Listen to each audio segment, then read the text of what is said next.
kemudian penyusunan anggaran perusahaan dagang, penyusunan anggaran perusahaan jasa. Di sini anggaran tetap itu biasanya disusun untuk perbandingan dengan realisasi laporan keuangan yang dihasilkan akunting keuangan. Sedangkan anggaran variabel biasanya untuk kepentingan manajemen dalam mengambil keputusan di bidang keuangan. Anggaran tetap itu biasanya disusun dalam bentuk anggaran induk yang terdiri atas anggaran operasional dan anggaran keuangan. Sedangkan anggaran operasional itu dimaksudkan untuk menyusun anggaran laba rugi, dan anggaran keuangan itu dimaksudkan untuk menyusun anggaran neraca. Di sini anggaran tetap biasanya menggunakan metode penentuan harga pokok penuh, sedangkan anggaran variabel itu menggunakan metode penentuan harga pokok variabel. Di sini untuk penyusunan anggaran perusahaan jasa itu terdiri dari perusahaan jasa keuangan, bisa perbankan, jasa hiburan seperti bioskop, pengangkutan, kemudian ada perusahaan jasa taksi dan perusahaan jasa lainnya. Nah, untuk anggaran tetap perusahaan jasa itu ada anggaran tetap perusahaan jasa perbankan, anggaran tetap perusahaan jasa taksi, dan anggaran tetap perusahaan jasa bioskop. Sedangkan untuk anggaran variabel perusahaan jasa itu ada anggaran variabel perusahaan jasa perbankan dan anggaran variabel perusahaan jasa perparkiran. Kita ke kegiatan belajar 1 mengenai penyusunan anggaran perusahaan industri. Oke, di sini langsung ke contoh soalnya, bisa dilihat di halaman 7.3.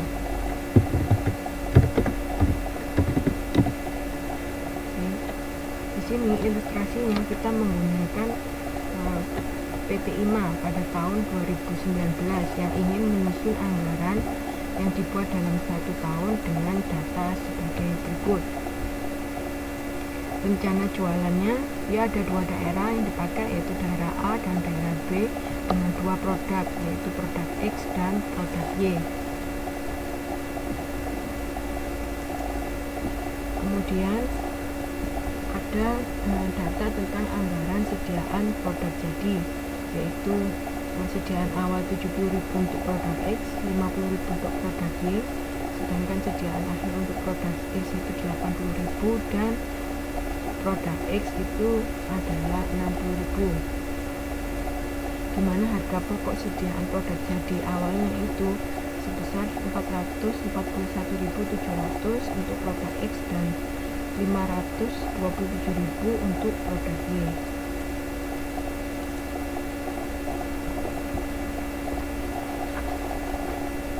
Berikutnya kita ada ilustrasinya, ada data anggaran sediaan produk dalam proses. Seperti ini ya, bisa dilihat di halaman 7.4.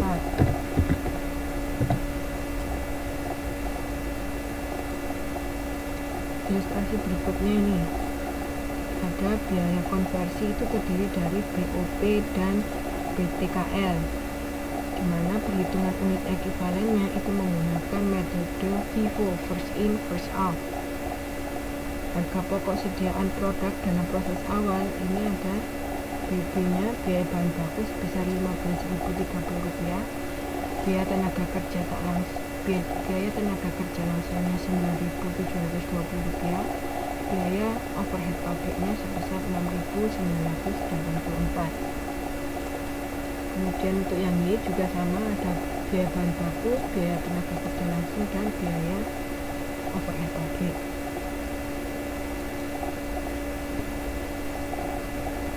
Masih di halaman yang sama kita ada anggaran sediaan bahan baku.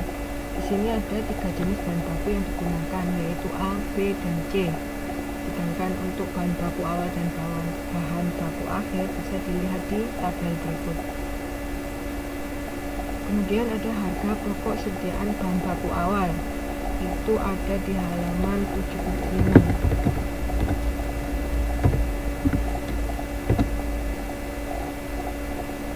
Mengenai harga pokok sediaan, itu diketahui bahan pokok bahan baku A sebesar 61.800, yang B 74.800, dan yang C 140.200. Ilustrasinya sampai nomor 8 ya, ada di halaman 7.6.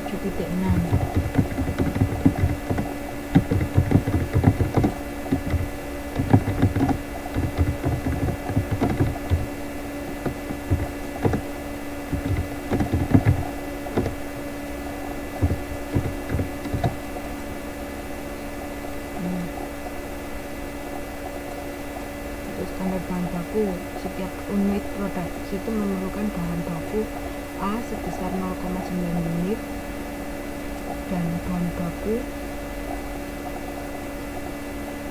0,5 unit. Ini mungkin ada syarat. Untuk bahan baku C ya, ini harusnya C. Kemudian untuk yang Y itu ada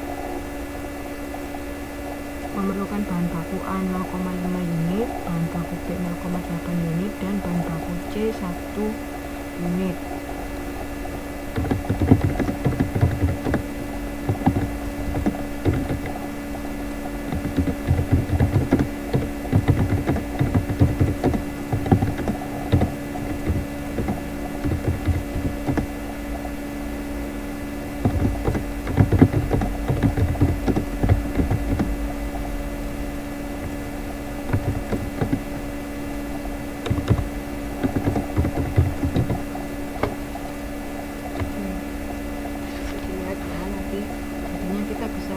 Ke anggaran operasional.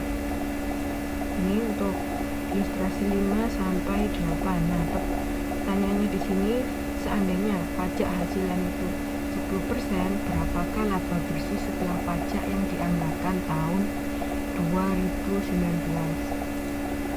Nah, kita langsung ke penyusunan anggaran tetap perusahaan industri.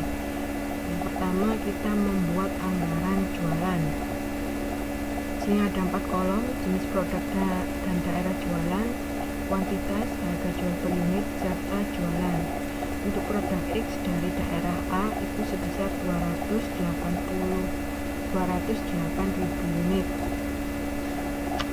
Itu dari mana? Dari ilustrasi yang pertama. Ya, dari ilustrasi yang pertama. Kemudian untuk daerah B itu dari ilustrasi yang kedua 320.000.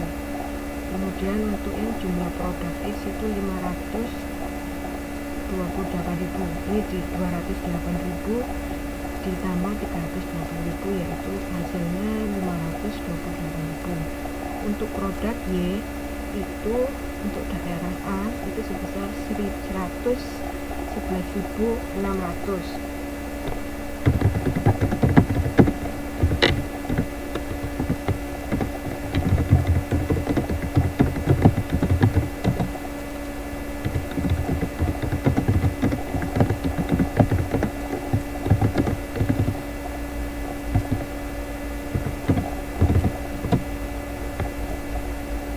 Kemudian untuk yang daerah B itu 168.400 jika dijumlahkan menjadi 280.000. Jadi total untuk produk X dan Y itu 528.000 tambah dengan 280.000, hasilnya 808.000. Kemudian untuk harga jual per unit itu X ya, X nya 9,9, sedangkan untuk yang Y itu 16,5, sehingga nanti bisa kita dapatkan nilai jualannya. Nilai jualannya tinggal mengalihkan kuantitas dikalikan dengan harga jual per unit.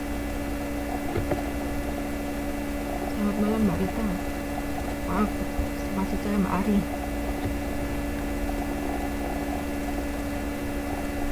Selamat bergabung.